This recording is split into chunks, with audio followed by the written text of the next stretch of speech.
Bonsoir à tous, bienvenue dans ce quatrième épisode du Bistrot d'Aléolosque saison 3, quatrième rendez-vous de cette saison pour votre podcast hebdomadaire du mardi soir à 20h30.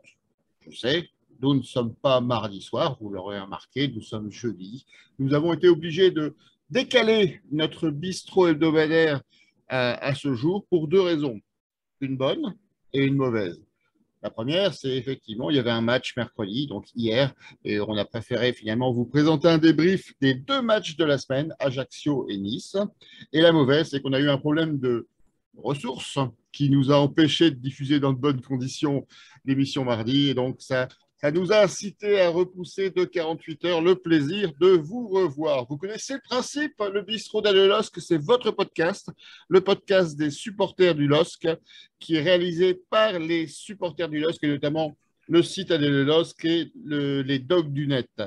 Alors, un rendez-vous hebdomadaire sur l'actualité du club qui est diffusé sur la page Facebook du Bistrot d'Aléolosque, sur le groupe du site Aléolosque, et qui sera diffusé en replay sur la page YouTube du Bistrot.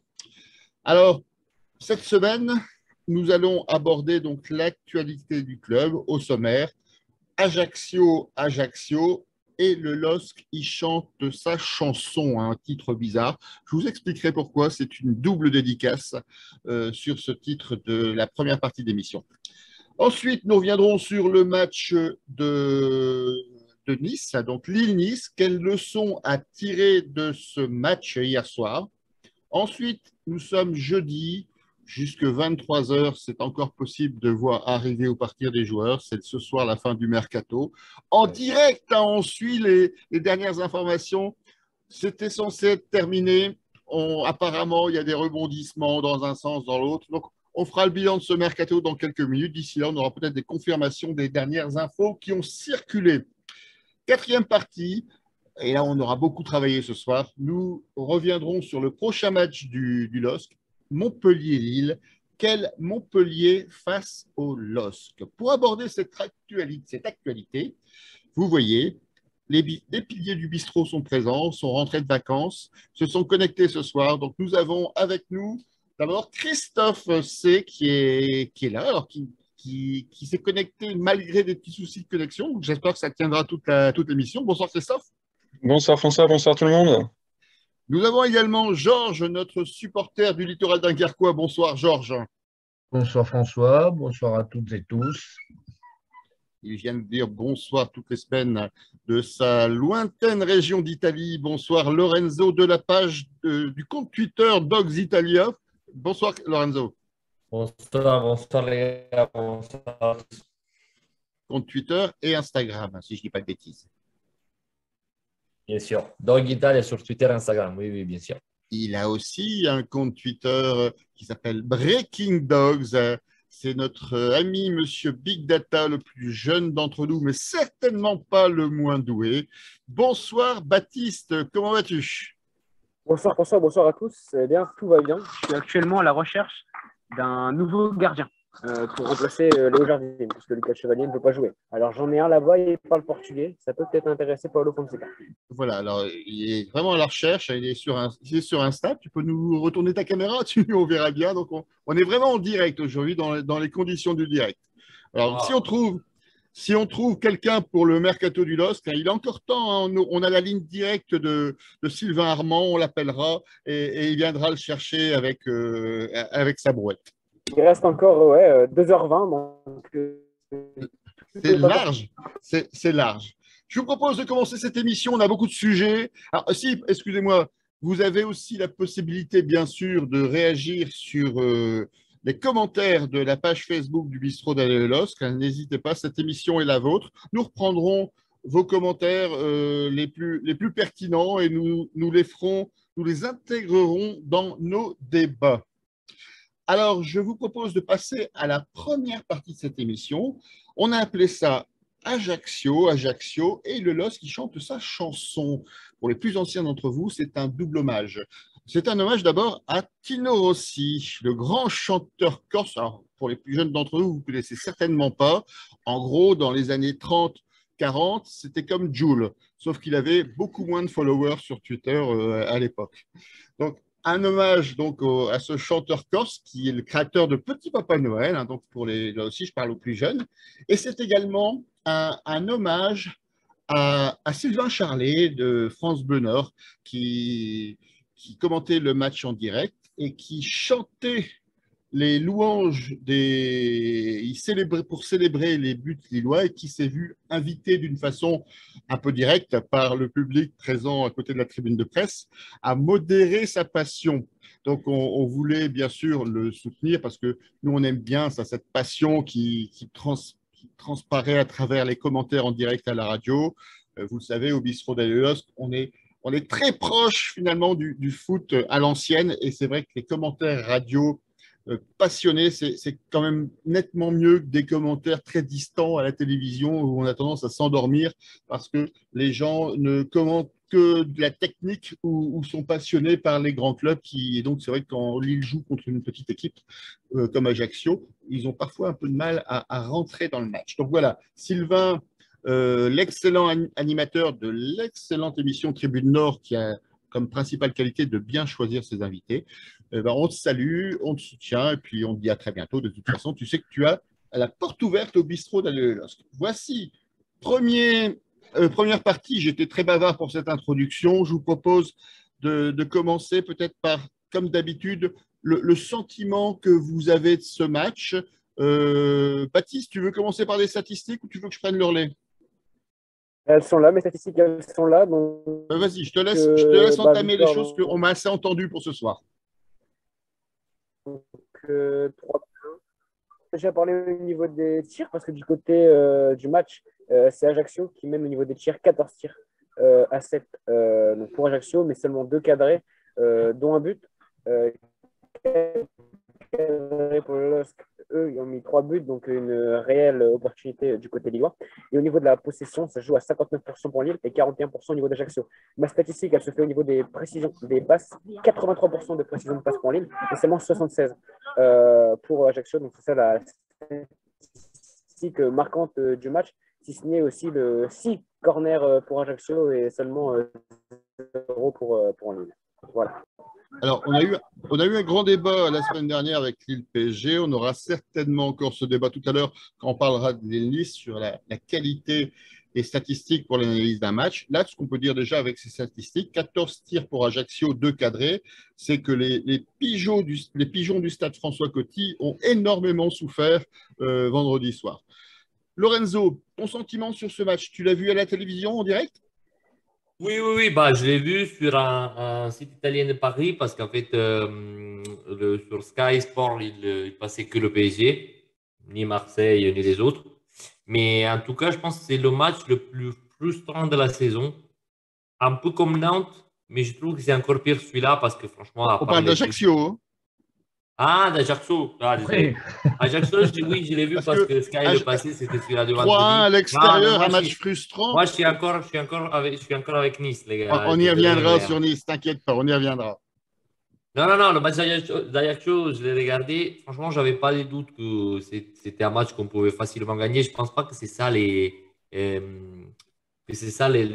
matchs problématiques du LOSC cette année. Ah, l'année dernière, peut-être cette année, je trouve que contre des équipes qui sont beaucoup inférieures à nous, au niveau du jeu, on y arrive. On a eu facilité à marquer, peut-être parce qu'on a débloqué le match. Après, c'était 17-20 minutes, pas plus, j'imagine, Yazice. Et donc, après le but de Yazice, je me suis dit, OK, c'était un match plutôt, entre guillemets, tranquille. Mais je trouve qu'on pouvait même le jouer un peu mieux parce qu'on n'a pas fait vraiment grand-chose sauf des idées ou des choses qu'on a montrées. Et la pire chose, c'est qu'on a pris but. Moi, je m'attendais à un match où au minimum on ne prenait pas but et on l'a pris quand même. Donc ça continue à être un peu quelque chose de problématique, même dans des matchs où on gagne 3-1. Mais à part ça, c'était un match que moi, j'avais pas de doute sur des matchs comme ça. Ils ne vont pas être des matchs qui nous donnent des problèmes cette année. Au minimum, je trouve qu'on est tous d'accord sur ça.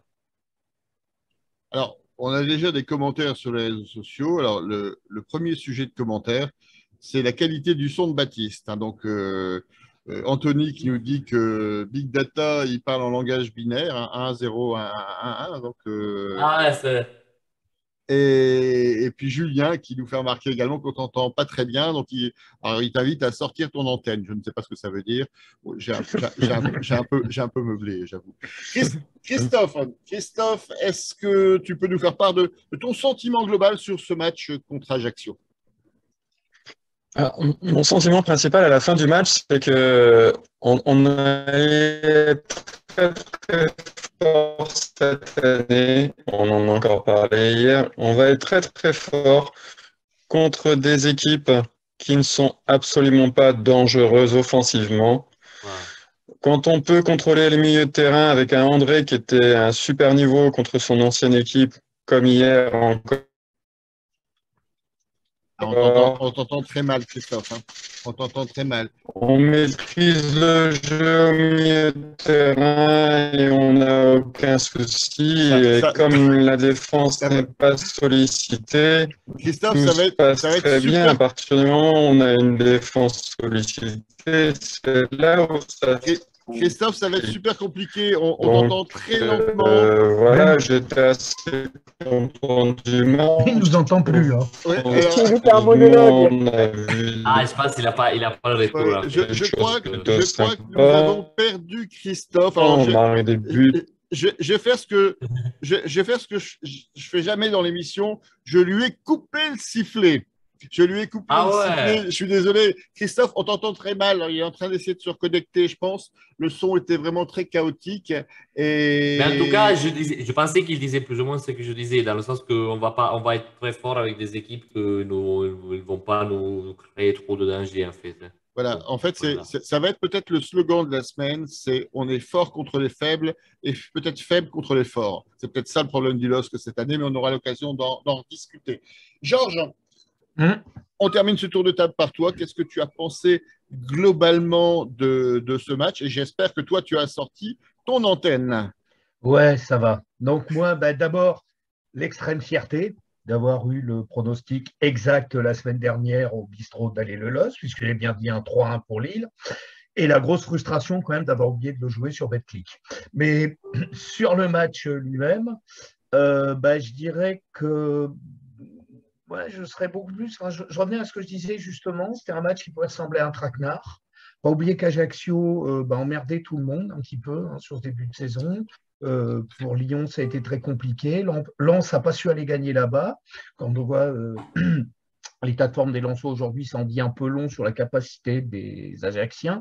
Et je pense quand même qu'on a su aussi se simplifier le match assez vite, ce qui n'est pas un mal au vu d'autres situations. On a su se simplifier très vite grâce à un Yazidze qui a été extrêmement inspiré sur le premier quart d'heure, puisque outre une remise de génie juste avant son but, il claque une merveille.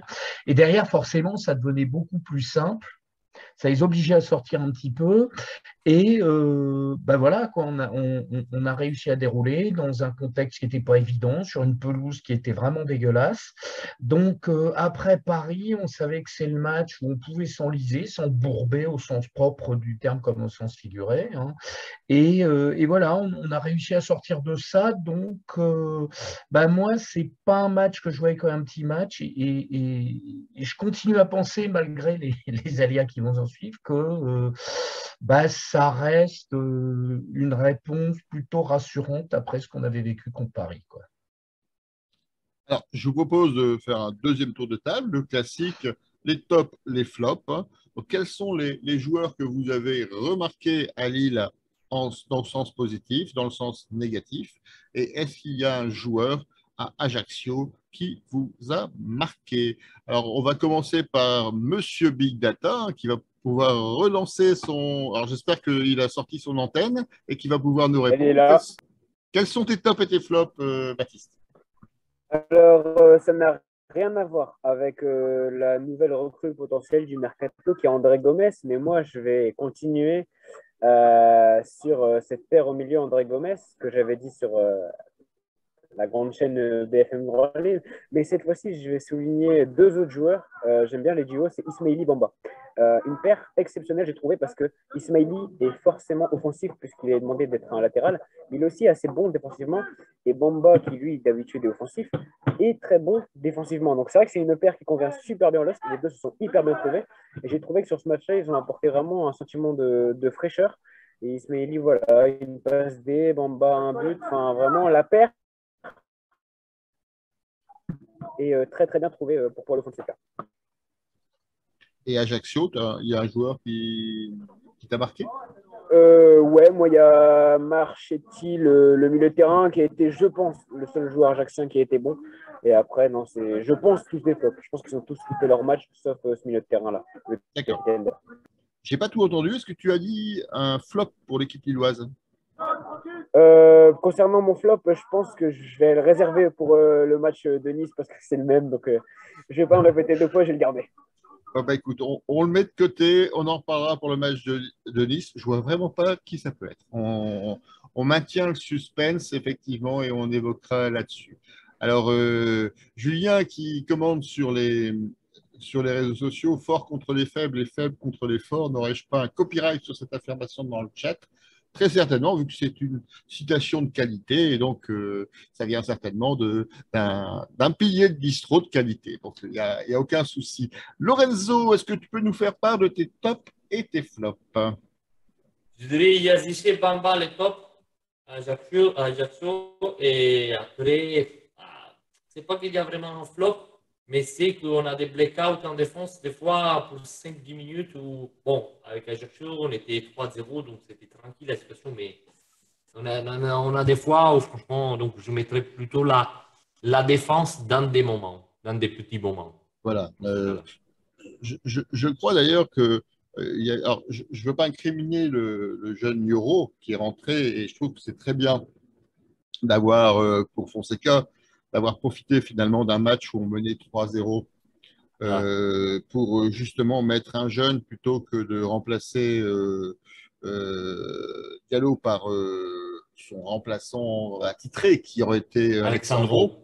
Donc je crois que c'est un bon pari. Ça a peut-être un peu désorganisé effectivement la défense et ça a peut-être amené ce fameux but qui empêche le clean sheet. Mais je crois qu'il était plus intéressant justement de lui donner cette expérience parce que c'était une vraie opportunité et on a pris un but. C'est un dommage collatéral, mais il n'y a pas d'incidence réelle sur le classement.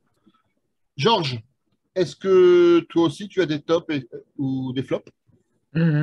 Donc, au niveau du top, hein, j'avais dit, j'en avais un peu parlé avant, Yazice, parce que c'est lui qui nous débloque vraiment tout. Alors, il s'est un petit peu éteint sur la fin, on l'a sorti parce que c'est agréable, mais sur la première demi-heure, c'est le Lillois étincelant, flamboyant. Moi, je vis plus que son but qui est déjà extraordinaire. Je pense que cette remise de la poitrine qu'il fait juste avant pour David enfin voilà, c'est rayonnant, c'est du jeu flamboyant, c'est ce que j'adore voir. Donc évidemment Youssouf qui a été l'homme du déverrouillage. Après, j'ai bien aimé Thiago Diallo, Madji Smiley, forcément. Et au niveau des flops, ouais, il y en a un. Moi, le problème, c'est qu'il y en a deux sur les deux matchs, hein. Il y en a un qui doit être le même que Baptiste, mais j'en ai un autre. Donc, il y en a un que je vais citer tout de suite, vraiment sur les deux matchs, mais j'ai trouvé pas mal vendangé, c'est Jonathan David. Et puis l'autre, je pense qu'on aura l'occasion d'en reparler. On va garder le voilà. Suspense pour, on va dire, peut-être ce flop de la semaine, finalement. Il aura gagné la palme. Moi, c'est deux flops de la semaine, donc j'en livre un chaque fois. Premier, c'est Joe David, quoi, que j'ai trouvé. Je ne vais pas revenir sur les tops et les flops côté lillois, parce que finalement, je rejoins à peu de choses près votre analyse à Yazice, Bamba, Ismaili, effectivement. Je mettrais Diallo, que j'ai trouvé, qui a fait un match plutôt intéressant aussi sur celui-là. André, éventuellement, on est déjà presque à la moitié de l'équipe, alors c'est plus des tops, hein, c'est une sélection quasiment. En joueurs, les flops, on en reparlera effectivement tout à l'heure, globalement sur la semaine. Moi, je voudrais dire, à Ajaccio, il y a un joueur qui m'a marqué, pas dans le bon sens. C'est Mayembo, le malheureux Mayembo, qui est en responsabilité finalement, alors si on peut dire responsable, en tout cas qui est directement concerné sur 2 des 3 buts lillois. Il n'a pas passé une bonne soirée avec Mayembo. Donc on a, de mémoire, c'était d'ailleurs le seul transfert payant d'Ajaccio, donc les fameux transferts à 300 000 euros dont on parlait la semaine dernière. Donc il n'a pas passé une bonne journée et en tout cas il nous a certainement facilité le match par ces 2 erreurs. Voilà, on passe rapidement sur Ajaccio. Le gros du sujet, ça va être le match de Nice. Donc, Lille-Nice, le match d'hier soir, les enjeux à tirer du match à Pierre-Mauroy. Je vais prendre la main sur les statistiques.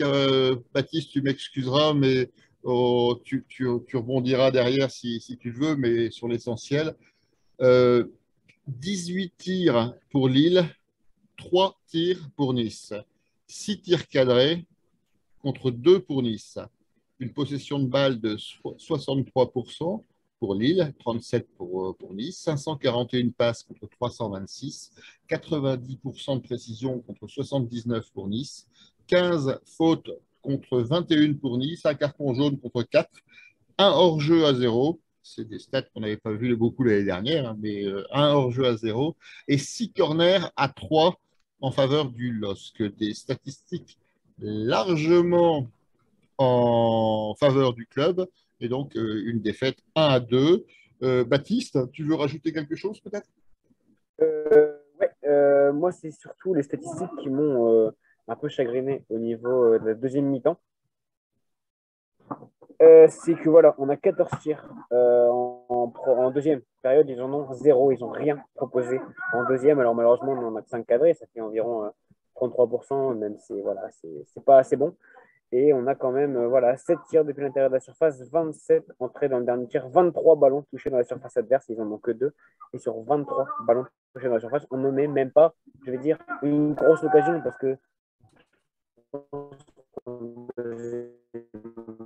On est en train de perdre Baptiste. On est en train de perdre Baptiste. Alors on va passer la main à Georges. Georges, globalement, qu'est-ce que tu penses? Bon, on vient de parler des statistiques nettement en faveur de Lille. Tu as vu le match, je crois que tu étais au stade Pierre-Mauroy hier soir. Comment on peut expliquer des statistiques aussi dithyrambiques avec finalement un résultat aussi négatif pour le club? Comment tu analyses ce match? D'abord, revenir quand même évidemment sur ces 7 minutes un peu maudites où on est quand même battu par une équipe qui nous a jamais mis en danger, c'est-à-dire qu'on s'est mis en danger tout seul sur 2 actions. Enfin, deuxième, c'est un peu différent, mais le premier penalty, en tout cas, c'est vraiment une faute stupide qui vient clore une occasion qui, de toute façon, était vouée à pas aller plus loin. Mais se rappeler en même temps que derrière ça, on pourrait, comme Fonseca, parler du côté un peu injuste de ce résultat, mais ça renvoie quand même à pas mal de carences. Je vais reciter la citation de Fonseca. Je voulais en parler juste après, mais on va le faire tout de suite. D'accord. Ouais. Fonseca qui dit, à l'issue du match, « Je suis très frustré. On méritait beaucoup mieux. On a tout contrôlé. On a dominé le match. Les joueurs ont tout donné. Parfois, le football n'est pas juste, mais notre heure viendra. Notre équipe qui joue comme on l'a fait sera heureuse dans le futur. » Est-ce que c'est pas de la méthode Coué? Parce que moi, je n'ai pas vu ce match-là. Ouais. Je veux relativiser parce qu'en effet, il y a eu des velléités, il y a eu des intentions, il s'est passé des choses, même si finalement, derrière les stats et les occasions, on ne les a pas mis non plus extrêmement en danger. Bon, il se trouve qu'eux avaient un gardien de but, un vrai. Même pas bon mauvais, ils avaient un gardien de but déjà, ce qui aide pas mal. Et mais pas oublier en plus, je pense que vraiment si on fait le bilan du match, je crois que Nice était privé de 9 titulaires, enfin de 9 joueurs en tout cas, pas 9 titulaires, mais donc c'était une équipe très amoindrie. C'est une équipe qui venait de se taper 2 matchs dans la quinzaine, là, on en a joué qu'un tranquille à Ajaccio, où ils sont fait plier à Marseille, et ils avaient joué un match avec prolongation, il me semble, le mercredi suivant. Donc, tous les indicateurs étaient quand même au vert pour pour faire ce qu'on avait à faire. Et au bout du compte, c'est ce que je dis, on revoit exactement finalement toutes les lacunes de cette équipe. Je ne dis pas dangereux. Enfin, la première occasion, je pense que c'est vraiment une faute stupide. Je ne suis pas sûr qu'il la fasse un jour. Mais le second penalty, par contre, provoqué, il est assez emblématique. Finalement, on a revu ce qui s'était passé contre Paris. On a revu ce qui s'était passé contre Paris, c'est-à-dire que si on a un joueur un peu rapide d'une flèche, avec tout l'espace qu'il y a entre la ligne défensive et le gardien de but qui est scotché à sa ligne, c'est la porte ouverte, c'est l'open bar. Et ça veut quand même dire, ce qui m'inquiète, c'est qu'il n'y a pas un changement radical de ce point de vue-là. On sait qu'à chaque fois qu'on aura face à nous des équipes où il y a des flèches affûtées, et je sais qu'il y en a quand même pas mal dans beaucoup d'équipes de Ligue 1, on risque d'avoir à chaque fois de gros problèmes. Et d'ailleurs, c'est pas fou, je crois que Favre a quand même fait jouer Nicolas Pepe, qui n'avait pas l'air au mieux physiquement, mais dont il savait qu'il pouvait très bien faire une de ses banderies, qu'il a faite et qui nous coûte le match. Donc en effet, moi, je pense que je ne suis pas inquiet sur le long terme, mais j'en viens juste à ces 3 points qu'on n'aurait jamais dû laisser passer, quoi. Et ce n'est pas juste un problème d'injustice profonde. Je crois qu'il y a emblématiquement de vrais problèmes qu'on pourra détailler après, quoi. Avant de passer la parole à Lorenzo, Baptiste, tu as des infos peut-être, hein? Ouais, alors l'information, c'est pas que j'ai sorti mon antenne, mais c'est qu'Adamounas vient d'être officialisé du côté du LOSC. Officiel, 2,5 ils viennent de sortir la millions tweet. d'euros. Donc, le montant du transfert, je vais le donner tout de suite, 2,5 millions d'euros, plus 50% à la prochaine recrue. Bon, on en reparlera sur la partie mercato. Donc, première info du soir, Adam Ounas qui signe au LOSC pour, j'ai pas entendu la durée, 2 ans, c'est ça? Contrat, ouais, de 2 ans, 2,5 millions 2,5 millions d'euros. plus 50% de prime à la revente. Et je me sens d'ajouter un petit truc parce que je viens de lire que beaucoup de gens sur Twitter elles disent oui, mais il est toujours blessé, blablabla. C'est pas vrai parce que l'année dernière, il a quand même joué avec Spalletti à Naples. Et c'est un joueur qu'à 2,5 millions, sait-on jamais ce qu'il peut faire. Franchement, pas mal. Écoute, Lorenzo, je me permets juste une dernière. Oui? Vas-y, si je peux me permettre. Vas-y. Ouais, si je peux me permettre une dernière information, c'est qu'il a baissé son salaire, donc ça montre quand même qu'il a envie de se relancer. Son salaire, c'est quand même pas anodin, donc bravo à lui déjà, c'est une bonne note. Bon, on suivra ça de près dans les prochains matchs. Lorenzo, tu as répondu par avance à la question que j'allais te poser. C'est toi qui suis forcément beaucoup plus que nous le championnat italien. Quel était ton avis sur ce joueur? Donc, c'est plutôt un joueur qui a joué correctement sur la dernière saison. Parce que c'est vrai qu'on parlait beaucoup de lui comme étant sujet à de nombreuses blessures, quelqu'un qui avait finalement des difficultés sur les 2-3 dernières saisons depuis qu'il avait quitté la France. C'est pas ton avis complètement, Lorenzo? Non, mais il a eu des problèmes à Naples au début, dans le sens qu'il ne jouait pas beaucoup et il était blessé, c'est vrai. Je pense que c'était avec Ancelotti, je pense qu'il l'avait envoyé après à Nice. Mais après, l'année dernière, il n'était pas du tout titulaire parce qu'il avait quand même une signe d'un côté, Politano de l'autre. Mais il rentrait, il jouait et franchement, il a été plus ou moins fonctionnel pour l'équipe. Du coup, bon, Naples, il est arrivé en Ligue des Champions. Donc, c'est pas un joueur si blessé comme je lis sur les réseaux sociaux. Donc, Ouais. c'est quelqu'un qui a 2,5 millions et quand même en France, il avait montré qu'il avait du talent. Donc, pas mal. Voilà, c'était un super sub finalement à Naples et il aura certainement à ce prix-là des services en joueur de complément dans la rotation de Paulo Fonseca. Alors justement, donc on revient sur Paulo Fonseca. Tout à l'heure, je citais la réaction de Paulo qui disait qu'il était frustré. Comment tu analyses, toi, ce match contre Nice? Tu voulais en parler tout à l'heure, tu peux en parler maintenant, Lorenzo. Comment tu l'as vécu? Tu es déçu? Non, j'ai dit frustré parce que franchement, oui, je peux comprendre les blessures de Nice, je le comprends. Mais ils ont joué comme une petite équipe. Je ne sais pas. C'est un Angers avec Galtier, il est venu jouer comme ça à Mauroy il y a 2 ans. Ils ont joué vraiment comme ça. Après, je ne sais pas Nice, je ne sais pas Favre, mais il a une équipe avec un effectif très bon. Et s'ils jouent comme ça, je ne sais pas où ils vont aller, que ce soit en Europe ou en Ligue 1. Et la différence, même au classement, ça se voyait. Je trouve que les 2 victoires du LOSC contre les 0 victoires de Nice jusqu'à hier soir, il se voyait. Parce que lorsqu'il avait une idée, Nice, je ne sais pas quelle idée il avait. Mais quand tu as des joueurs comme Nicolas Pepe, on ne peut pas le découvrir maintenant. Nous, on a eu la chance de le voir jouer à Lille. Et à part ça, c'est toujours la même chose. C'est ces petits blackouts en défense pour 5-10 minutes. Fonte qui n'arrive pas à tenir des actions où il est trop lent, par exemple, comme sur l'action du deuxième penalty.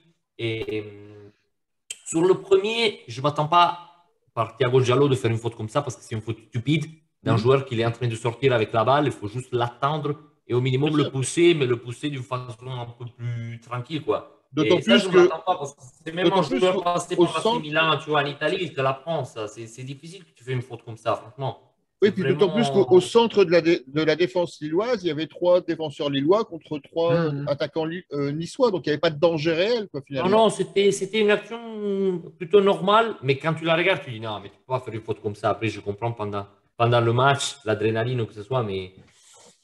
Donc, on perd le match sur 2 pénaltys qu'on pouvait éviter, ça c'est sûr. Mais quand tu provoques un pénalty, ça veut dire que tu as fait une faute et que l'adversaire il a été meilleur que toi dans cette action-là. Du coup, c'est quelque chose qu'il faut améliorer. Et comme deuxième chose, moi je suis à 100% avec Fonseca. Je dis que j'aime bien regarder une équipe comme ça qui joue au foot. Mais après ça, je ne veux pas que cette année, il devienne un peu une chose, oui, on joue bien au foot et après on ne gagne pas parce que là, on est à 7 points, le classement, il est bien pour l'instant, ça va. Mais si on commence à perdre des matchs un peu bêtement comme ça, je ne sais pas. Donc, il faut quand même faire des points. Je ne veux pas jouer comme il a joué Nice hier, par exemple, mais il faut améliorer beaucoup de choses, surtout derrière. Et sur le fait de Fonté, comme j'avais dit la semaine dernière, on n'a pas quelqu'un qui peut prendre sa place. Et ça, je pense que c'est vraiment pas bien. On n'a pas pensé à un défenseur à prendre. Et ça, c'est encore pire parce qu'on avait 3 mois pour recruter quelqu'un. Et bon, à part le gardien, je ne vais pas en parler. Moi, je pense pas d'être le plus critique envers Léo Jardim. Mais l'unique chose que je me dis, c'est si on trouve que Léo Jardim n'est pas au niveau et que Chevalier n'est pas encore prêt parce qu'il cherchait à lui donner, à lui donner un prêt en Ligue 1, on avait entendu 3, tout ça, mais bon, il va rester à Lille. Il fallait penser à prendre un gardien, peut-être, non? Et ça, je la laisse comme ça comme question. Si on pense que les 2 gardiens qu'on a, ils ne sont pas prêts, bah, il y avait 3 mois. Il y avait 3 mois pour penser à ça. Alors, on va en parler tout à l'heure dans le bilan du mercato, parce que c'est effectivement une des questions majeures. On va en parler après dans les tops et les flops, parce que j'imagine qu'on va aborder le sujet Jardim à un moment donné. Et même si je modérerai peut-être, parce que pour moi, le flop, c'est pas Jardim, c'est la défense. C'est toujours pareil. Aujourd'hui, alors, par contre, avant de faire ces top et flops, je voudrais rebondir sur une réaction là, sur les réseaux sociaux. C'est Leif Erikson qui nous dit, et c'est un sentiment dont on a beaucoup entendu parler, notamment après le match du PSG. Les gars, l'an dernier, on n'a pas vu de jeu, ni des joueurs qui mouillent le maillot. Cette année, c'est le cas, malgré la défaite, on a très bien joué. Est-ce que vous avez trouvé qu'on a très bien joué ce match? Moi, pas du tout.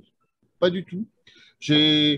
Les statistiques démontrent finalement qu'on a eu la possession, mais c'était une possession relativement stérile, qui ressemblait d'ailleurs un peu à l'attaque de zone qu'on avait l'année dernière avec Gourvenec. Moi, j'ai vu des similitudes à un moment. Et par contre, une défense qui était catastrophique, qui était complètement dépassée sur 1 ou 2 coups de boutoir. Et finalement, quand on n'est pas efficace devant et qu'on n'est pas efficace derrière, on se prend des tôles. Tout à l'heure, je disais, on est fort contre les faibles contre les forts. Si on bat tous les faibles et qu'on se fait exploser à chaque fois qu'on rencontre un fort, c'est bien.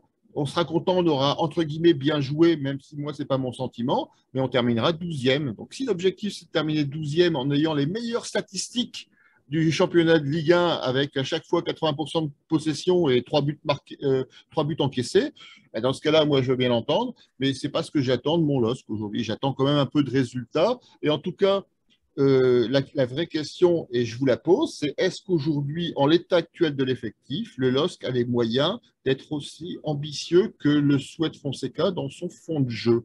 Ou est-ce qu'il ne faut pas, au contraire, on en parlait déjà après le match du PSG, essayer de trouver une solution pour d'abord sécuriser derrière, pour ensuite après construire? Qu'est-ce que vous en pensez? Georges, je te vois dubitatif. Ouais, ouais, ouais, non. moi, je me pose aussi une question quand je vois un petit peu les couacs, bon, on va être pari à part, mais comme sur les matchs d'hier, où m'interroge beaucoup sur la préparation et notamment les matchs de préparation. Je n'avais pas trouvé que c'était extrêmement dense cette année, qu'il n'y avait pas eu énormément de matchs et qui étaient souvent, tous ressemblaient à ces matchs de petits trot qu'on joue au début, mais il n'y a pas eu des matchs amicaux de grande intensité comme on pouvait en avoir certaines occasions. Et j'avais un peu cette impression pour ça que j'ai même l'impression qu'il demeure hein, que parfois il y a encore des rodages, des zones d'imperfection, justement, des trucs qui n'ont pas l'air parfaitement huilés. Euh, Moi, globalement, c'est un peu le sentiment paradoxal. Il y a eu beaucoup de maladresse, mais tu parlais de Gourvenec, là j'ai vu quand même de l'animation. Avec Gourvenec, j'en voyais pas de l'animation dans le jeu.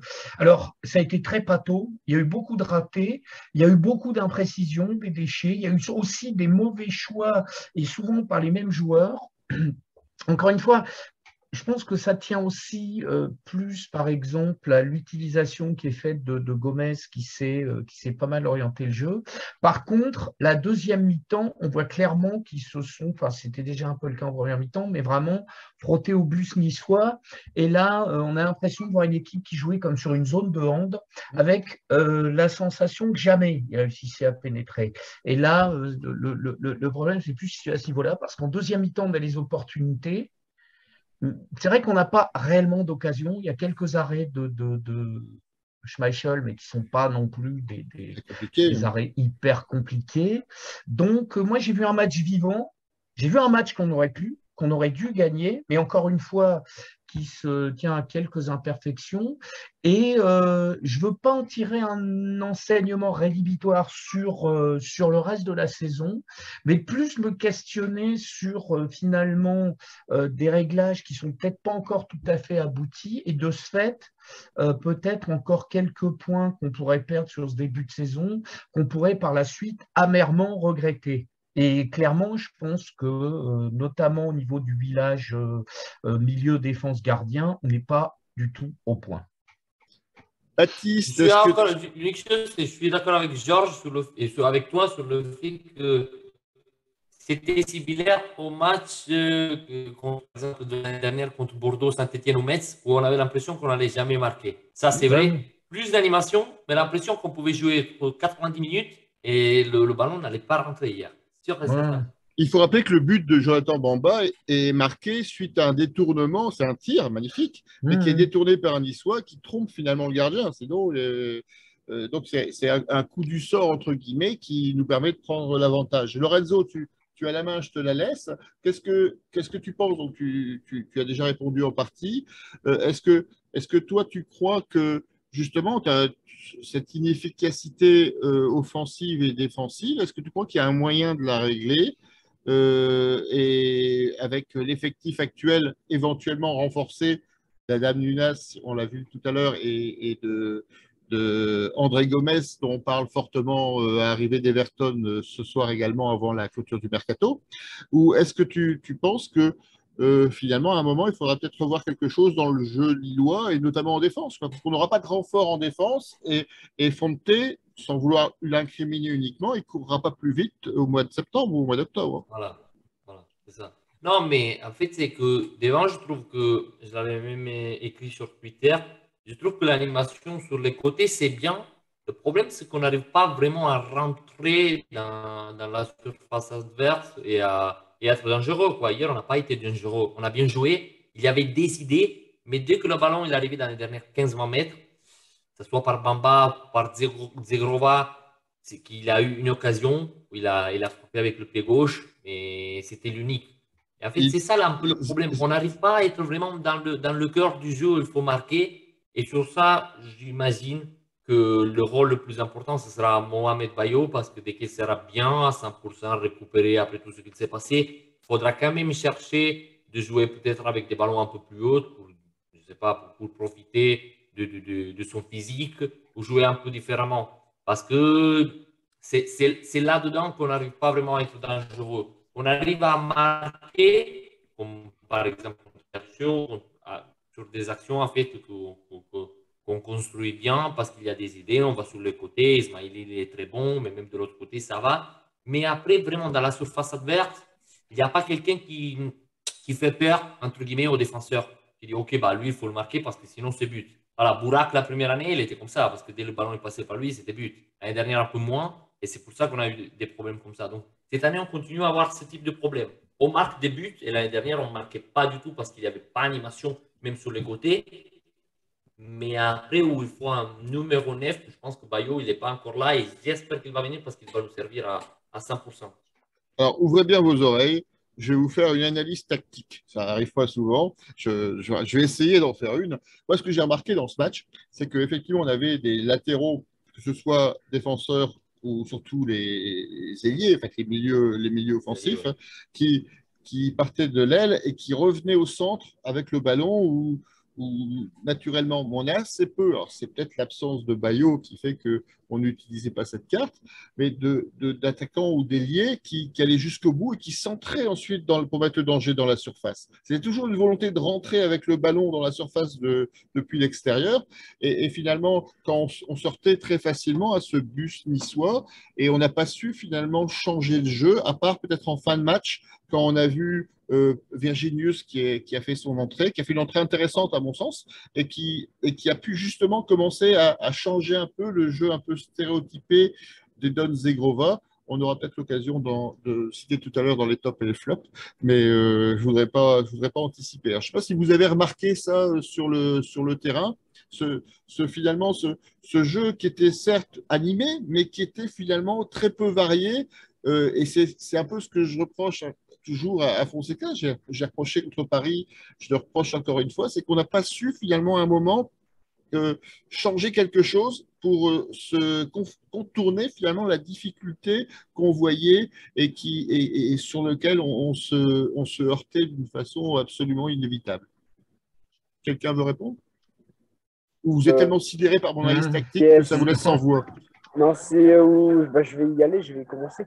Non, déjà pour montrer que Fonseca a changé un truc, il a fait rentrer Mohamed Bayo en buteur avec David, même si David a bien déjeuné, il a tenté de faire un 4-4-2, mais c'était assez bizarre. Mais c'est vrai que oui, aujourd'hui, il faut le dire, pendant 90 minutes, c'était un enchaînement de passes vers l'arrière exceptionnel, même au moment de contre, où la saison, il y a 2-3 ans, on arrivait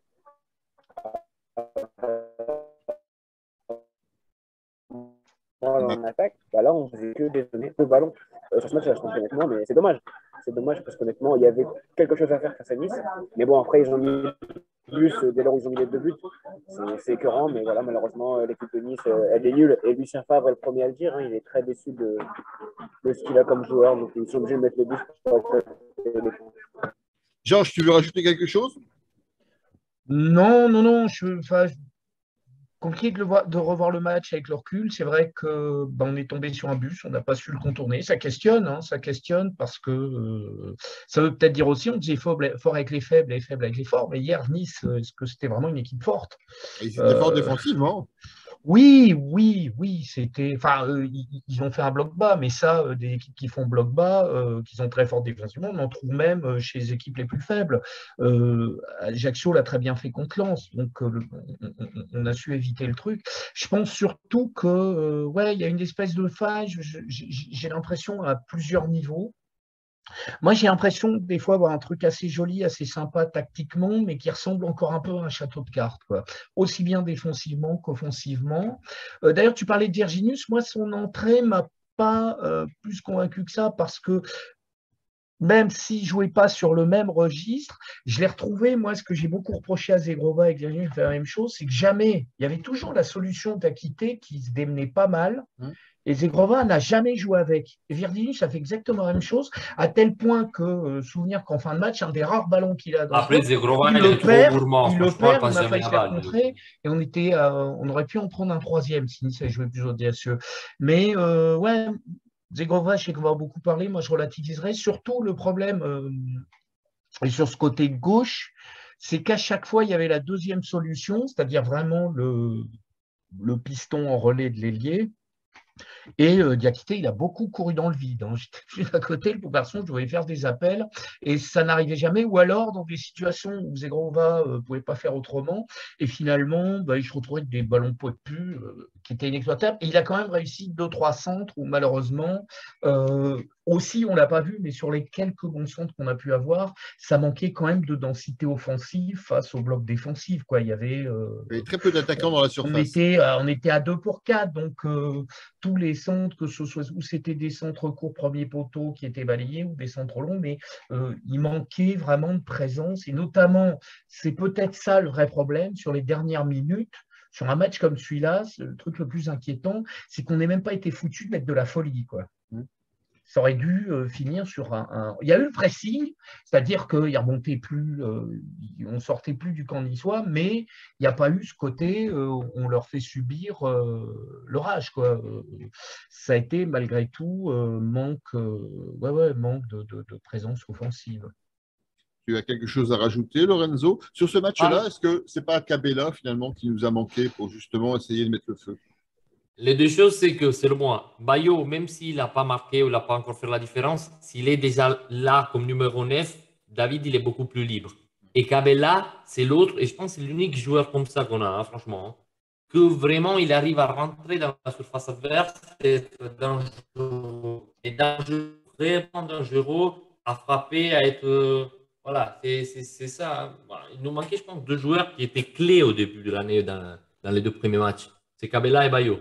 Voilà, Bayo, il n'a pas fait la différence à Lille encore, mais déjà que tu l'as là dans la surface, bah, les défenseurs sont déjà beaucoup plus inquiétés parce qu'ils ont quelqu'un à marquer. Et David est Ouais, il est beaucoup plus libre. puis la présence de Bayo libère David et ça lui permet à David de jouer face au but et pas dos au but comme il est en position d'avancement. Voilà. C'est vrai qu'il a beaucoup de difficultés. David, c'est un joueur qui a besoin d'espace et qui, en tout cas, s'exprime, à mon sens, nettement mieux dans les espaces, alors que Bayo, c'est vraiment l'avant-centre type qui pourrait effectivement avoir une énorme présence dans la surface, un peu comme l'avait à l'époque Dagui Bakary ou un joueur qui lui ressemble d'ailleurs physiquement et sportivement. Je vous propose de passer alors, sur la séquence des tops et des flops. Hein, sur les réseaux sociaux, vous êtes de plus en plus nombreux à nous regarder, mais vous êtes assez discret au niveau des questions. N'hésitez pas à réagir. Qu'avez-vous pensé du match de Nice? Quels sont vos tops? Quels sont vos flops? N'hésitez pas à réagir sur les réseaux sociaux. Alors, qui veut commencer par les tops et les flops? Bah, allez, Baptiste, je vais commencer par toi parce que je crois déjà savoir de qui tu vas parler. Ouais, en top, c'est compliqué, mais je pense qu'on va mettre Bamba. Enfin, c'est pas compliqué parce que Bamba était, je pense, le seul joueur qui a marqué des points auprès de Paulo Fonseca sur ce match. Je laisserai, je pense, Lorenzo et Georges si jamais ils ont des choses à développer parce que je pense que Bamba sera l'homme à ressortir de ce match. Concernant les flops, j'ai parlé de Gibrova qui, voilà, pour moi, n'apporte. Alors, pas n'apporte rien parce que ce serait dur, mais n'apporte pas grand-chose et trop gourmand, comme l'a dit tout à l'heure.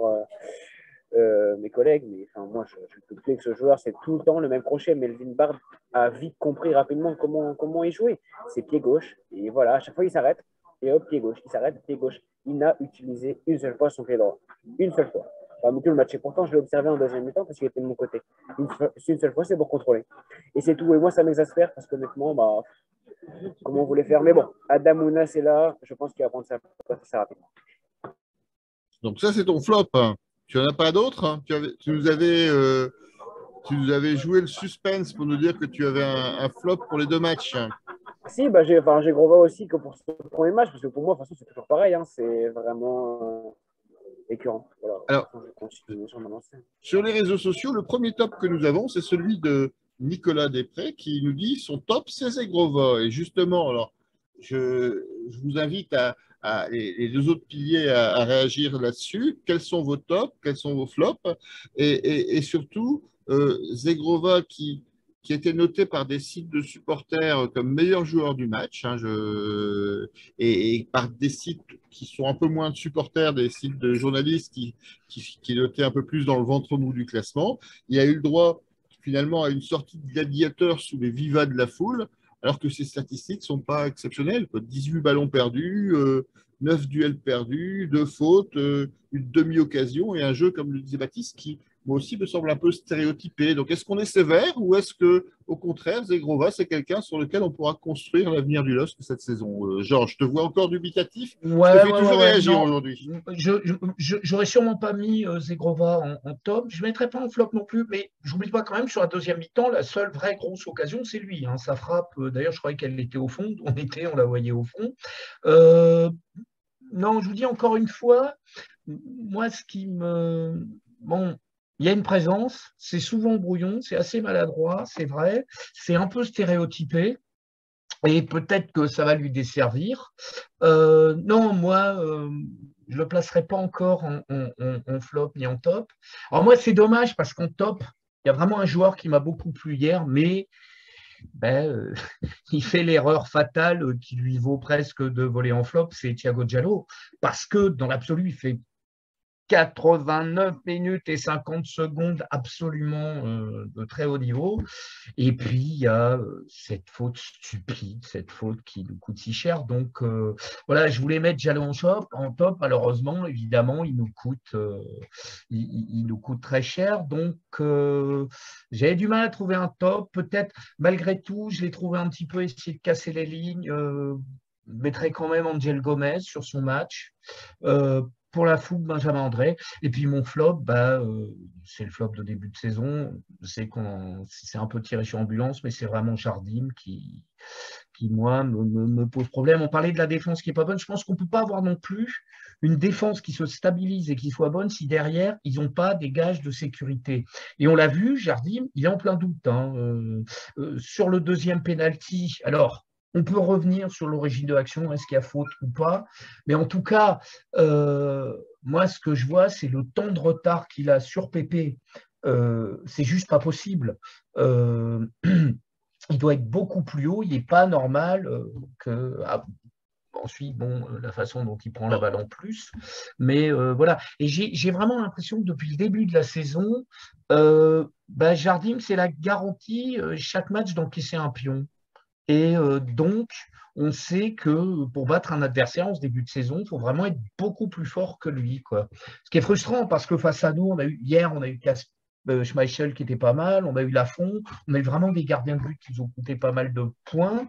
Et nous, c'est notre gros manque, c'est que pour l'instant, non seulement il n'est pas décisif, mais en plus, par ses erreurs, il paye cash, quoi. Ça revient au débat de tout à l'heure, hein, où on se disait est-ce qu'on a une équipe pour avoir les ambitions sportives de Fonseca?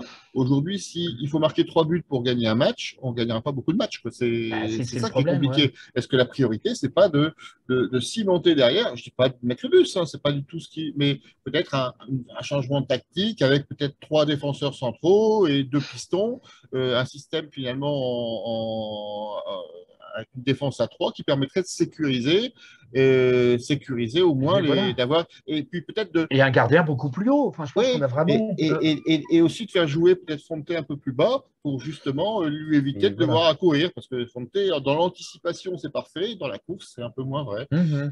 Lorenzo, est-ce que tu partages cette analyse? Est-ce que tu as des flops et des tops? Sur la défense à 3, alors, je termine juste ça. Sur la défense à 3, j'ai noté un peu que des fois, quand on sort la balle, on joue un peu comme ça. Et c'est plutôt au niveau de la sortie de la balle. Hein, dans le sens que dès qu'Ismaïl et Diakité ils partent, des fois, on reste à 3 derrière. Mais voilà, c'est juste des fois comme ça. On joue comme ça. Non, à part ça, mes tops, je mettrais Bamba. Parce qu'au final, on peut lui rien reprocher. À chaque fois, il est concerné à 100%. C'est toujours la même chose. Dès qu'il faut frapper, je trouve qu'il n'est pas bon du tout. Ses tirs sont trop lents. Ses frappes sont lents. Pour le gardien, il est facile. Et voilà. Et à part Bamba, je mettrais qui d'autre? Franchement, Zegrova, moi, je ne le mets pas dans les flops, mais pas dans le top non plus, dans le sens que c'est vrai qu'il est gourmand. Lui aussi, il essaye, ça se voit qu'il est à 100%, il veut essayer. Des fois, il veut trop essayer de changer le match, je trouve. Et le problème, c'est qu'il n'arrive pas à comprendre quand il faut passer la balle et quand il faut frapper. Voilà, Kabela, il est beaucoup plus intelligent dans cette façon du jeu, je trouve. Et dans les flops, je mets Fonte. Rien à dire sur lui, mais le problème, c'est que des fois, avec des joueurs comme Pépé, un joueur je ne dirais pas de classe mondiale, mais quand même, il a joué à Arsenal. C'est quelqu'un que il est quand même très bon. Ah, il a été trop lent et voilà. Bah, c'est lui qui le laisse partir sur le Comme je deuxième disais, je penalty. mettrai la défense. Ah ouais, c'est ça, c'est ça, c'est ça. Je dis pas Jardim, c'est juste parce que tout le monde l'a déjà dit, donc voilà. Et je mettrai dans les flops aussi, mais vraiment, c'est pas une critique. Mais des mecs comme Yazice, moi, je m'attends que dans des matchs comme ça, ils sortent du caractère quand même. Hein. Bah, elle venait du match contre Ajaccio, elle était très bon. J'ai dit, allez, là, c'est à toi de changer le match. Donc, à chaque fois, lui, dès qu'on attend quelque chose en plus, dès qu'on dit, voilà, c'est notre, entre guillemets, numéro 10, il va changer le match parce qu'il a la qualité pour changer le match, bah, il l'a pas fait. Voilà. Donc, Bon, J'allais il est- mettre aussi Yazidze en flop au regard du match qu'il a fait à Ajaccio, justement, où il n'a pas confirmé l'essai. voilà. Mais si Fonseca il arrive à le récupérer, parce que je trouve qu'il s'entend quand même bien les deux, ça c'est notre vraiment meilleur crew qu'on pouvait avoir. Hein. Franchement, garder un joueur comme ça, s'il est concerné, et ça, je répète, c'est à l'entraîneur de lui permettre d'être vraiment important pour l'équipe, ça c'est une autre recrue. Parce que moi je pensais qu'il allait partir 100%, bah, mais voilà. le, Mais le il ne faut maire- pas oublier que Ouéa il est resté parce qu'apparemment elle ne va pas partir à Valence. oui, Derrière Bayo, on a quelqu'un d'autre qui peut jouer. Donc voilà. tout à fait. Wea est un renfort offensif. Alors, Yazice devrait rester. Alors, il faut savoir que le mercato en Turquie se termine le 8 septembre. Hein. Donc, je sais qu'il y a des pistes là-bas, donc c'est pas encore complètement figé. Mais a priori, si on suit les derniers événements, et ça nous permettra de faire le lien avec la partie mercato, finalement, bilan du mercato qu'on va aborder ce soir. Euh, il était encore, en tout cas ce soir, dans la liste des départs possibles, notamment si les arrivées se concrétisent. Alors, juste le point sur les réactions des commentaires sur la page Facebook du Bistrot d'Alelosk. Donc, Nicolas qui nous disait Zegrova top, Diallo flop. Donc, lui, il a surtout retenu son action, effectivement, qui amenait le penalty. Zegrova est percutant. Pour Olivier, le top, c'est le public. Le flop, c'est Jardim. Pour Olivier, donc aussi top Bamba et André. On a Marco qui est très déçu parce que pour le match de Montpellier, on n'a pas encore ouvert le sujet de Montpellier. D'habitude, on aurait fait une bonne vanne, comme il le cite, le LOSC en héros dans l'héros. Voilà, qui a fait 100 fois cette histoire. Moi, pour le match, à un moment, j'avais pensé le LOSC en héros ou en zéro. Enfin, c'était plus un peu dans ce style-là. Mais bon, je ne voulais pas être trop négatif ce soir.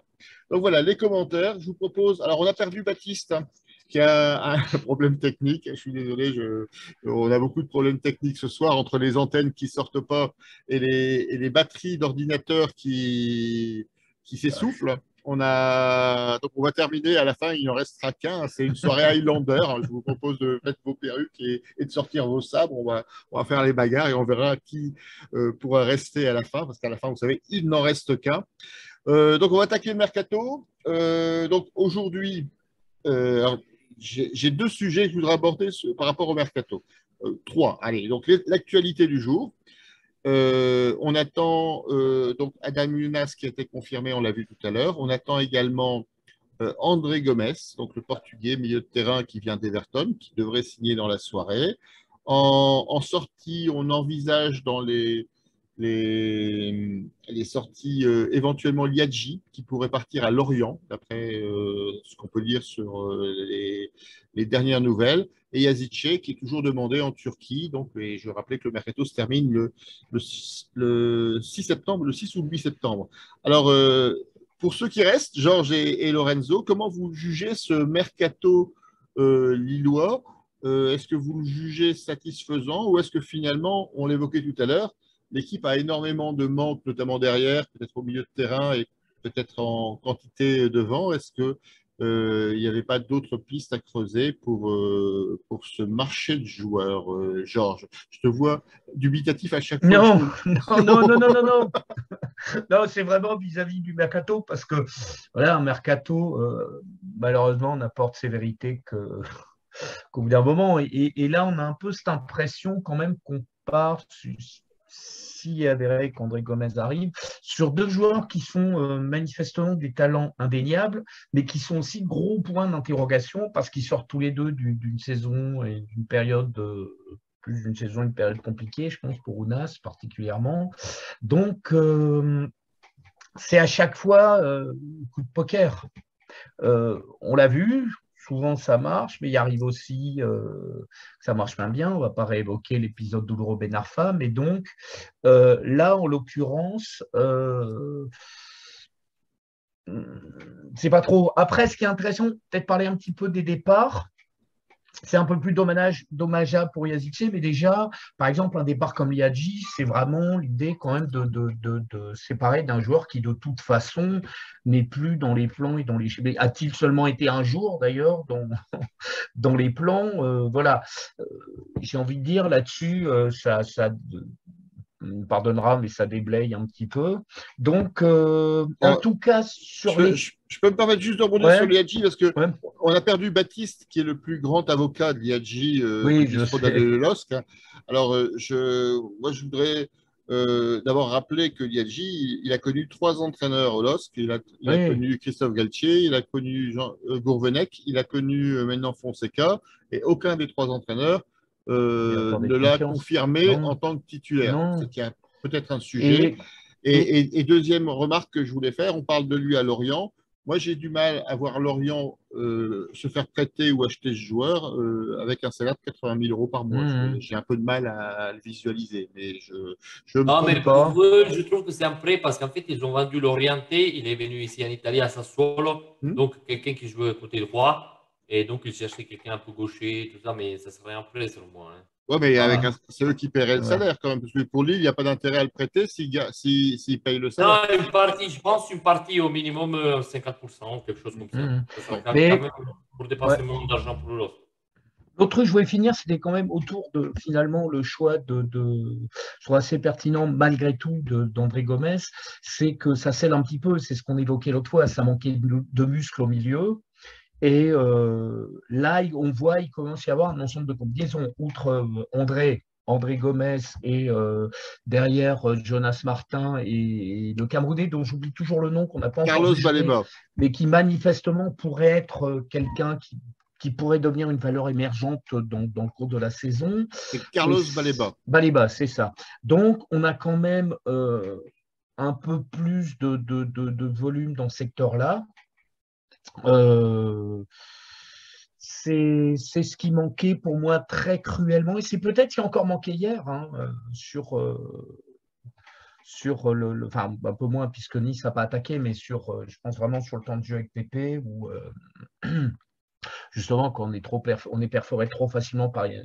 Donc là, je me dis, ça va peut-être un petit peu muscler, peut-être le rendre un petit peu plus fort avec l'effort. Le fait d'avoir quand même un peu plus d'assises défensives. Bon, après, pas non plus, si on se retrouve avec une défense à 3, 2 latéraux en retrait et 2 demi-défensifs, dans ce cas, il faut envoyer Fonseca et rappeler René Girard, quoi. Donc, non, ce que je veux dire, c'est qu'évidemment, c'est ce que j'évoquais la dernière fois, mais moi, je trouve que la configuration ne serait pas déconnante, par exemple, avoir. Justement, ça va être compliqué pour les commentateurs, mais André Gomez et Gomez, quoi. Dans un triangle. Je me préparais à faire une dédicace à notre ami Christian Palka. Imagine un milieu à 3. Christian Palka. André Gomez, c'est Gomez. Je crois qu'il aurait pété un câble, Christian, parce qu'il aurait eu du mal. En tout cas, on le salue.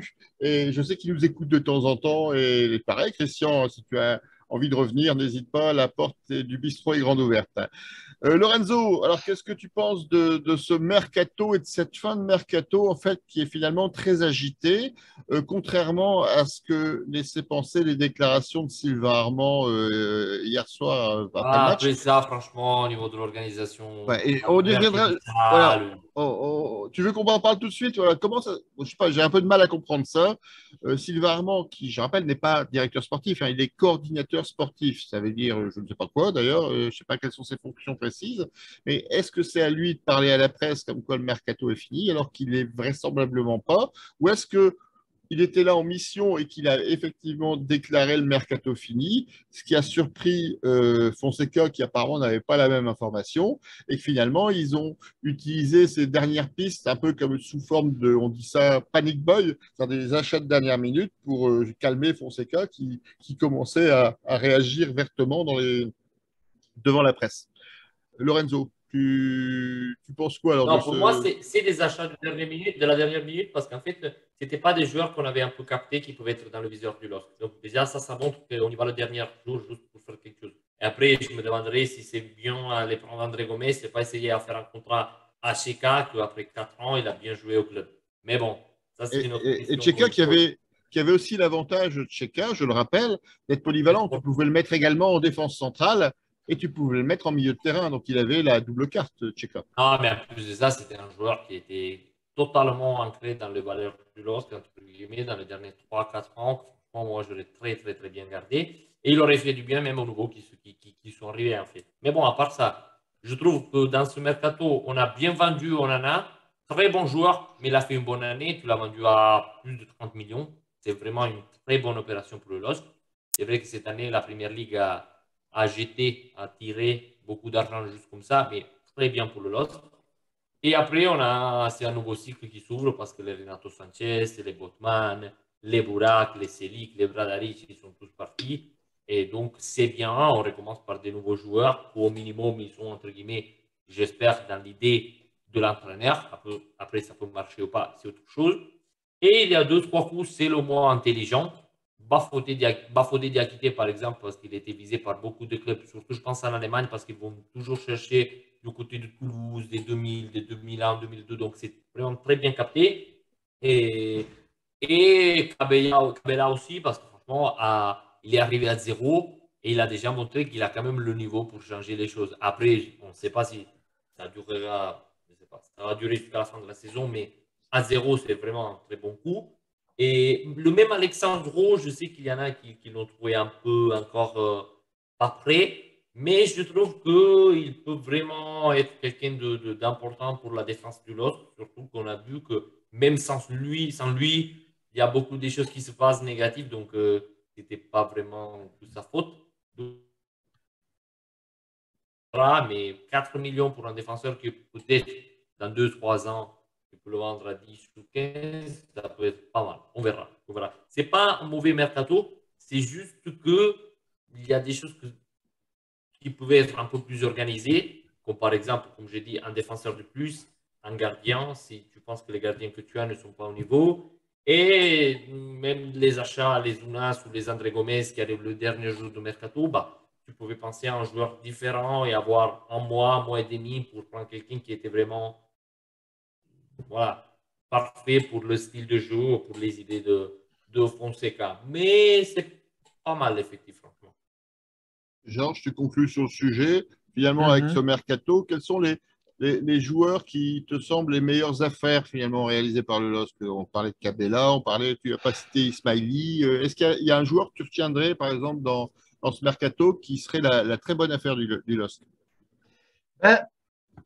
Ouais, enfin, toutes les affaires ont un petit peu leur part d'ombre. Hein. Il y a quasiment que des choix à risque parce que c'est des jeunes talents prometteurs qui peuvent éclore, mais c'est pas sûr.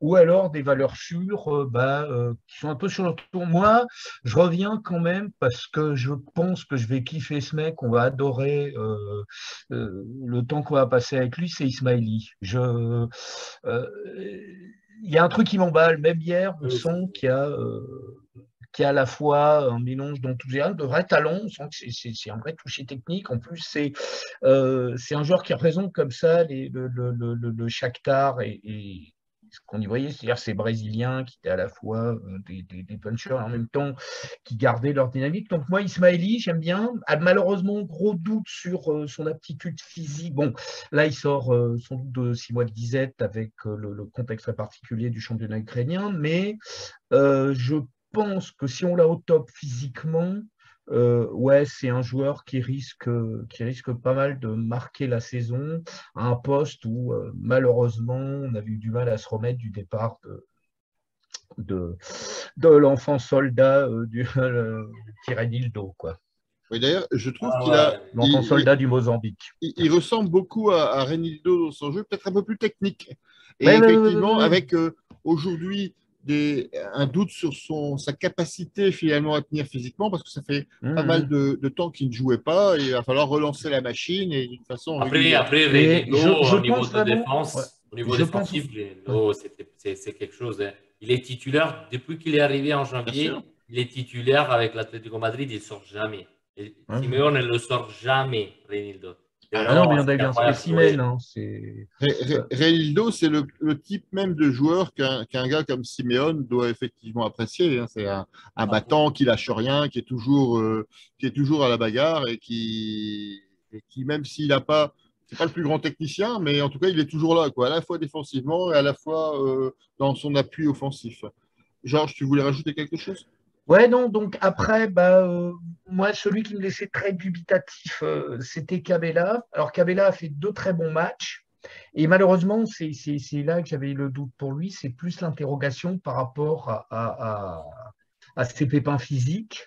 Parce que finalement, bah, voilà, on a eu deux super matchs de Cabella. Et puis, les trois suivants, il n'est pas là. Et c'est vrai qu'il nous manque un petit peu.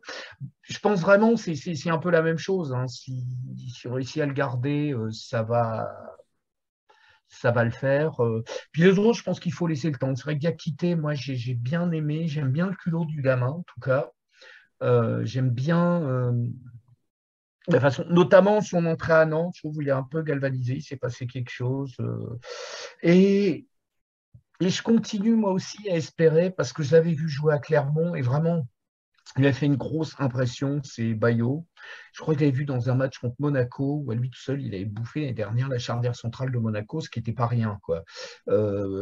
Pour moi, c'est un joueur qui a un très gros potentiel, mais qui va forcément avoir besoin d'un temps d'adaptation. D'autant plus qu'il a un petit peu retardé sa période d'adaptation, mais je pense que c'est quelqu'un sur qui on va pouvoir compter, euh, peut-être même pour l'automne ici. Voilà, donc un mercato très fourni avec beaucoup d'entrées, beaucoup de sorties, comptablement très fructueux finalement pour le LOSC et qui se termine finalement avec cette polémique entre la déclaration de Sylvain Armand et la réaction de Paulo Fonseca et José Fonte, hein, qui était très surpris et qui attendait des renforts, qui semblent arriver. Donc, il est 21h46, il reste encore 1h15 avant la fin du mercato en France. Donc d'ici là, on aura peut-être la confirmation d'André Gomes, l'arrivée d'André Gomes, le milieu de terrain portugais qui joue à Everton, qui viendrait renforcer le milieu de terrain lillois. On aura peut-être des confirmations de départ, on pense à Liadji. Et en tout cas, on va suivre ça de très près et notamment on regardera leur intégration lors des prochains matchs. Alors, lors des prochains matchs, justement, le prochain match, c'est Montpellier. Donc, match de cette semaine, donc Montpellier-LOSC. Alors, quel Montpellier face au LOSC? On a cité ça parce que Montpellier a un parcours qui est assez interrogeant. Il démarre par une victoire contre 3 buts à 2 à domicile, c'est tout à fait logique. Un match contre le PSG donc au Parc des Princes, 5-2, avec un match très défensif, avec un but. C'est notamment un match exceptionnel de Jonas Omlin, le gardien de but qui doit être suisse de Montpellier. Et Il ne ensuite, sera pas là, hein, suspendu tout du Il ne à, sera pas match. là, il a été tout à fait, expulsé, il était ouais. expulsé au dernier match. Et ensuite, on a Montpellier-Auxerre, une défaite à domicile contre Auxerre, un promu que Lille avait battu facilement 4-1 au match d'ouverture. Et ensuite, le réveil Montpellier, hein, une victoire 7-0 à Brest, hein, et suivie d'une victoire 2-0 contre un Ajaccio qu'on connaît bien, qui va servir finalement d'étalon à ce début de saison pour le LOSC. Alors, que pensez-vous de cette équipe de Montpellier? Est-ce que vous la craignez? Est-ce que vous croyez au contraire que c'est le bon moment de la rencontrer parce qu'il y aura des absents, notamment dans le groupe montpelliérain? Lorenzo, tu évoquais déjà l'absence de Jonas Oblin. Comment tu le sens ce match? Alors, j'ajoute que même le latéral gauche, Saint-Luce, apparemment, il s'est blessé au ligament croisé, il ne sera pas là. Il a Il y en été a pour plusieurs titulaire au début semaines. de saison. Et à part ça, il faut faire attention parce que Montpellier, il a peut-être tout ce que le LOSC n'a pas, dans le sens qu'il est une équipe beaucoup directe. J'ai regardé le but de Nordin hier et je lisais sur l'équipe en fait qu'il mettait en évidence le fait que l'action elle part par une lancée de Mamadou Sakho de la défense. Il y a juste 2 passes pour arriver à marquer. Vraiment un jeu très très très direct qui peut nous faire du mal parce qu'on a montré que quand il faut courir derrière, c'est pas trop facile. Donc il faut faire attention. Il y a toujours un mec comme Wabi Kazri que moi je confie jamais parce qu'il est toujours là, prêt à marquer. Donc voilà, c'est une équipe pas facile à affronter. Le LOSC a toujours eu des difficultés à affronter Montpellier. Même l'année dernière, on avait gagné avec un but de Cheka, je me rappelle, mais c'était pas un gros match. Donc voilà, pas facile, dans un stade pas facile à jouer, mais je trouve que au niveau de l'effectif, on peut être légèrement ou un peu supérieur à Montpellier. Donc je m'attends quand même à un match où on va aller à Montpellier pour gagner. Voilà, j'espère en tout cas. Même si, encore une fois, il faudra faire attention vraiment à la défense parce qu'on risque avec Montpellier et on a vu avec Brest, tu peux prendre 3-4 buts dans 15 minutes. Quoi, hein. Montpellier a des caractéristiques offensives qui peuvent effectivement être assez embêtantes par rapport à la rapidité de notre défense, si je résume bien tes propos. Ouais. Alors, Georges, qu'est-ce que tu penses de ce match? En sachant, alors je dis peut-être une bêtise, mais je pense qu'il y aura le retour de Savanier qui a été suspendu et je crois qu'il doit faire son retour. Je crois qu'il avait pris 3 matchs. Hein. Je pense qu'il ne sera pas encore là. 3 matchs, serait il a une très pris. bonne nouvelle. Normalement, hein, est-ce qu'entre deux, il n'y a pas eu une. Parce que je sais que des fois, Il y a des recours qui. Il y a des recours. Mais aux dernières nouvelles, c'était 3 matchs. Donc, en théorie, à l'époque, s'il n'y a pas eu de contrôle depuis, en théorie, il était encore suspendu pour le match de. Justement, j'ai regardé. C'est un atout offensif effectivement majeur dont ne disposera pas Montpellier. Et d'ailleurs, c'est assez paradoxal parce que finalement, c'est depuis qu'il n'est plus là que Montpellier a des résultats. On va comprendre. Mais ouais, non, revenez quand même, je vois Kazri, Wai, ça peut nous emmerder ça. Après, je regarde à contrario, ça m'a l'air un peu fort devant et pas terrible derrière. Donc, c'est peut-être fort devant, faible derrière, comme on est fort avec les faibles avec les forts, voir comment on pourrait écrire le scénar de ce match. Moi, je pense qu'il faudra radicalement quand même repenser, je te dis, tout cet espace, éviter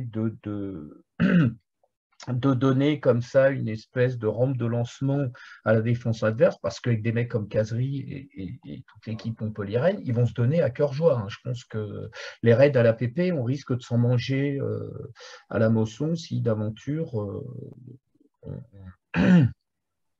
on prenait le match, encore une fois, de façon trop légère au niveau du milieu et de la défense. Quoi. Voilà, on a également un élément qui peut être important dans la gestion de cet avant-match et dans justement la tactique, la stratégie, la distribution des cartes finalement pour ce match Montpellier-Lille. Si je ne dis pas de bêtises, c'est le retour annoncé de Rémi Cabella dans l'équipe du LOSC.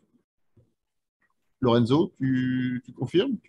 Normalement, je parce que je me rappelle bien, il disait qu'il devait jouer 2-3 matchs, donc j'imagine que oui. Après, je ne suis pas sûr, parce que je ne me rappelle pas c'était quoi sa blessure au niveau musculaire, mais voilà. Ouais. Alors, Normalement, oui, il doit revenir, mais après, j'ai rien lu dans ces jours-là par rapport à l'évolution de sa blessure. Ouais, j'avais l'info, alors vous confirmerez sur les réseaux sociaux, mais sur ce que j'avais, autant Ouéa est absent jusqu'à quasiment la trêve internationale, autant Rémi Cabella revenait dans le groupe, entre guillemets, normalement pour ce match-là, il était un peu court pour le match de Nice, il sera certainement pas titulaire, hein, je pense qu'il rentrera certainement à l'heure de jeu en fonction de l'évolution. Après, selon moi, Ouéa, jusqu'à la fin du mercato, il n'aurait pas joué parce qu'il y avait tous les trucs de Valence, tout ça. Donc, je pense que c'est même mieux. Il va revenir à mercato fermé. Donc, parfait. Voilà. Est-ce que vous voulez rajouter quelque chose sur ce match contre Montpellier? Il est déjà 21h53. On a déjà été très bavard sur l'actualité du club. On va peut-être finir par un petit tour de table. Je sais, ils aiment bien ça sur les réseaux sociaux. C'est le petit concours de pronostics pour le match de Montpellier. Est-ce que vous avez un pronostic et avec éventuellement le nom du ou des buteurs lillois? Alors, Georges, je vais commencer par toi, encore une fois, hein. Même si tu n'as pas fait de moue dubitatif cette fois-ci. Non, non. Donc, Alors, allez, faire un prono 2-0 pour Lille avec Chevalier et 2-1 pour Lille avec Jardim. Prono mixte. c'est un très bon résumé de ce numéro du bistrot d'Allé-le-Los, Voilà. le pronostic. Et les buteurs? Bon, allez, la première de Bayo à 51e. Normal. Normal. Et un petit second de Bamba qui va continuer sur sa série d'un but par match. Ok. Lorenzo, est-ce que tu as un pronostic à nous faire part? Moi, je dirais 3-2 pour le LOSC. De l'autre côté, pour moi, Kazri il va marquer et Wai aussi parce qu'il est très bon. Et côté LOSC, je dirais si Kabela il joue même une demi-heure, il va marquer un but. Et Yadziché, pourquoi pas. Et je ne sais pas, mais c'est un but de Benjamin André. Allez, comme ça. Bon. Au corner.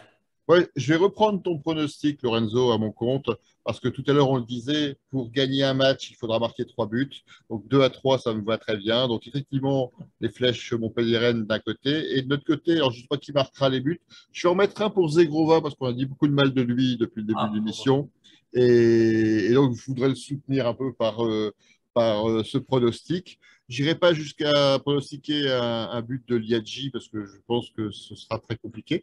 Mais en tout cas, Bayo, peut-être qui marquera également un doublé, parce que à Montpellier, je sens, on n'est pas très loin de la patrie de Roger Hanin. Je sens que ça va être le grand pardon. Donc, tous les joueurs attaqués vont pouvoir se reprendre. Et j'irai même jusqu'à dire que Jardim, dans mon esprit, il va même arrêter un penalty. Voilà, c'était les pronostics. Je regarde rapidement s'il y avait des commentaires sur les réseaux sociaux. Bon, on n'a pas de pronostics. Tout le monde est concentré, entre guillemets, sur le prochain match. Il est temps de conclure ce bistrot d'Allé-le-Losc. Alors, on a perdu beaucoup de piliers ce soir. Les problèmes techniques ont perduré. On a perdu Christophe, donc on voudrait le remercier pour avoir tenté de se connecter. On a perdu Baptiste, monsieur Big Data, donc on le remercie d'être venu et d'être intervenu en direct sur ces terrains de chasse de scouting pour le LOSC. Je voulais remercier Georges pour ta présence. Merci Georges. Merci à toi, et puis toujours heureux de revenir, quoi. Merci à Lorenzo qui est de plus en plus habitué. On n'arrive plus à le décrocher du bistrot d'Allé-le-Losc. Non, très bien, je suis content. Merci à tous. Comme d'hab, suivez Dog Italia sur Twitter et Instagram, l'unique community entièrement en italien dédiée à notre cher LOSC. Et j'espère à la prochaine. Voilà, de toute façon, vous le trouverez facilement parce que Lorenzo partage nos publications et souvent on partage aussi les siennes, donc vous n'aurez aucun problème pour trouver son adresse. Merci à toutes les personnes qui ont regardé ce soir le bistrot d'Allé-le-Losc, qui ont posé des questions, qui sont intervenues et qui nous regardent régulièrement. On fait ça pour vous et ça nous fait toujours plaisir que vous soyez à notre rendez-vous. Donc merci à tous. Il est temps de terminer cette émission. Bien évidemment, on va la terminer par notre cri de guerre. Donc, on va être que 3 à le pousser, mais on va essayer de le faire correctement. Alors, à 3, je vous propose à tous de pousser notre cri de guerre. Allez, le LOSC! Forza LOSC! Salut à tous et on reprend le rythme normal. Prochaine émission, mardi 20h30, le débrief de Montpellier et l'actualité du club et notamment la fin définitive du mercato. À très bientôt. Bonne soirée. Ciao! Bye.